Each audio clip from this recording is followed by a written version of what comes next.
Welcome back. It is Thursday, December 21st in the NBA. My three favorite picks are on the way. We are in a change of scenery for the next few days, but let's recap how we did yesterday, a 2-4 day. We got a bounce back after a bad day yesterday, but let's talk about our wins and losses. We have Karl-Anthony Towns and Tyler Heroes over in points, both sweat-free. They both got it done regardless of what line you took. Now, let's talk about our losses. We had Jalen Green's over in points plus assists. Talk about an agonizing one. We needed 21. He ended with 18. The man shot 19 shots. I mean, that's one of the losses. You take it on the chin. You're like, whatever. Not much we can do there. We can't shoot the basketball for him. He shot plenty of times to cover, just did not get it done. We had Jakob Poeltl over in 11.5 points plus assists. Ended with 7. Only played 19 minutes. It was one of those games, I guess bad read. I mean, I really thought he would play a lot more to match up with Nikola Jokic, but they did not match him up, and obviously, Nikola Jokic cooked them. So I don't necessarily know what I'm supposed to do there, but it is what it is. Then we had McCall and Jalen Brunson both to score 20 points. That obviously did not hit. Brunson ended with 16. McCall at 15 on 21 shots. Man, he can't buy a bucket right now. Then obviously, day 2 of our ladder challenge loss. Jalen Brunson did not get 20 points in there. However, Jalen Brunson saved us a little bit because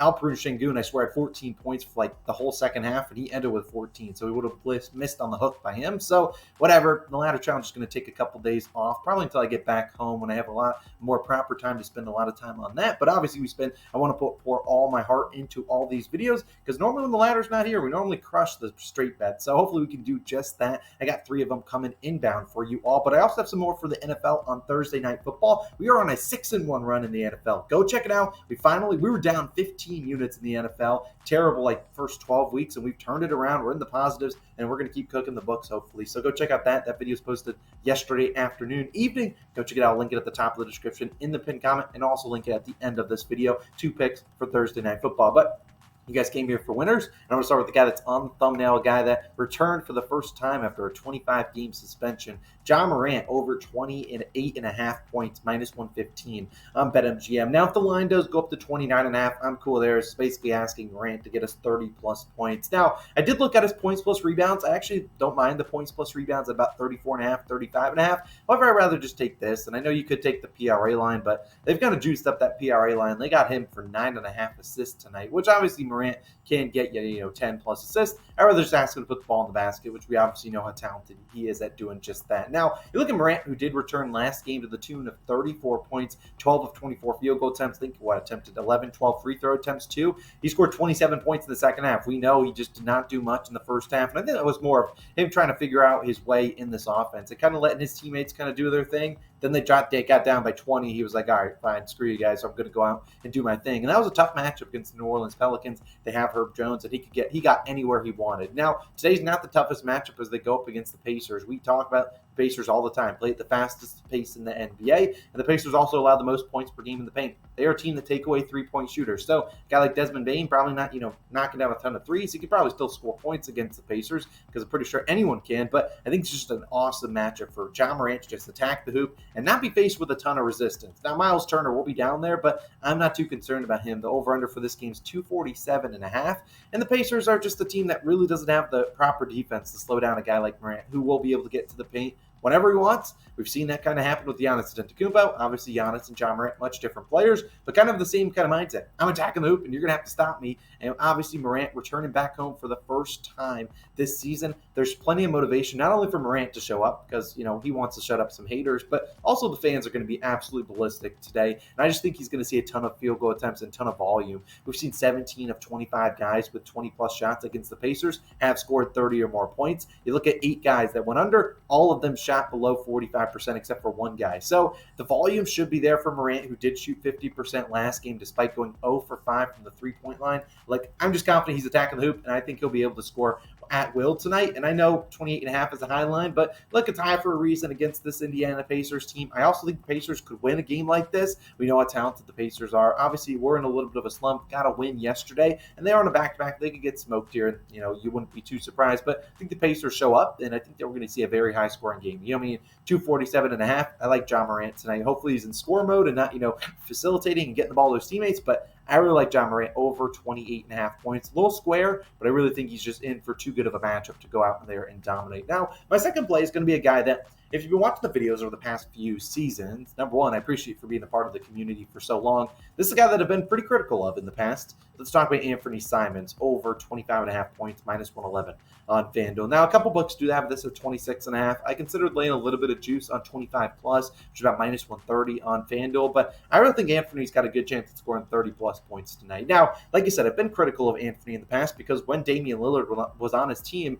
I felt like he settled for too many three-pointers, and that's why I never bet on Anfernee. It was like, all right, well, this guy's only shooting threes. If he has a bad night, he ain't even getting close to his points line, which is normally like 21.5 with Dame in the lineup. Obviously, Lillard in Milwaukee, and this is Anfernee's team now, and he's not settling for three-pointers as much. I mean, obviously, if he's knocking them down, he's going to keep firing them up, but he's also attacking the hoop, which is why I took him in the ladder a couple days ago, which is why I'm going to take his regular points prop here, because I just think this guy is too talented and too good of a matchup that I'm willing to ride with him. Now, since his return from injury, because Anfernee's really only played 8 games this season, first one was the game he got injured in, but since his return, which happened on December 6th, he has scored 28, 30, 38, 9, 33, 24, and 23 points, going over this line in 4 of 7 games. Now, I can't explain the 9-point game. I don't know what the heck happened. He didn't shoot the ball a ton. Now, the last 2 games, I can kind of explain. 24 and 23 points, getting close to this line, within a three-pointer or, a whatever from the hit and the over, which we got at 25.5. But in those games, he did not play in the first half. He basically didn't play in the first half. One game, he scored 0 points.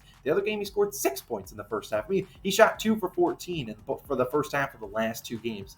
If he shoots any better than that, he soars over the line because he's scoring 24 and 17 points in the second half. When the game is on the line, Anfernee's getting the ball every single time. And you look at the field goal attempts, I just think they're too good in a great matchup. Now, today, he's been attempted 20-plus shots in 6 of the 7 games. The one game he didn't was that weird 9-point game. But today, they're placed in the Wizards, a team that plays at the second fastest pace in the NBA, right behind the Indiana Pacers. 21 players have attempted 20 shots against Wizards this season. 20 of the 21 have hit this over. So when you attempt a lot of shots, you score against this Wizards team. And I think this game's going to be pretty close. Shaedon Sharpe also out, and he's going to be replaced with a lower usage guy. And probably Brogdon comes into the starting lineup, but Brogdon's totally comfortable with just deferring to Simons. I just think Anfernee's not settling for a ton of threes, attacking the paint, and that is exactly where you want to attack against this Wizards team that, very similar to the Pacers, don't play a lot of paint defense. They give up close to the top of points per game in the paint as well. So Anfernee, I really like him. I really like what he's shown this season, put on tape.